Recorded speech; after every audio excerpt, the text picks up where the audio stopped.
Patan LCB પોલીસે mobile ચોરીનો ભેદ ઉકેલી નાખ્યો છે। ઉકેલીને બિહારની ચદ્દર ગેંગના 2 ઇસમની ધરપકડ કરાઈ છે। રાધનપુરમાં મોબાઈલની દુકાનમાંથી રોકડ તેમજ મોબાઈલ મળી કુલ 11 લાખની ચોરી કરી ચોરો ફરાર થઈ ગયા હતા।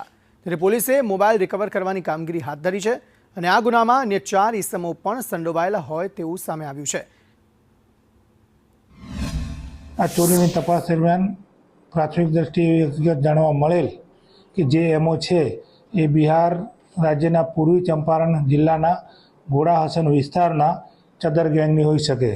જેના અનુસંધાને અત્રેથી પીએસઆઈ હાર્દિક મકવાણા સાથે એક ટીમ ઘોડા હસન વિસ્તારમાં રવાના કરી અને ત્યાં ખાનગી રાહે તપાસ કરતા 6 આરોપીઓ મારફતે આમાં જે 2 આરોપી હાલ પકડવામાં આવેલ છે રાહુલ અને મોહમ્મદ નસીમ, તે હાલમાં દિલ્હી હોય તો તેમની દિલ્હી ખાતે જઈ અને ધરપકડ કરવામાં આવેલ છે।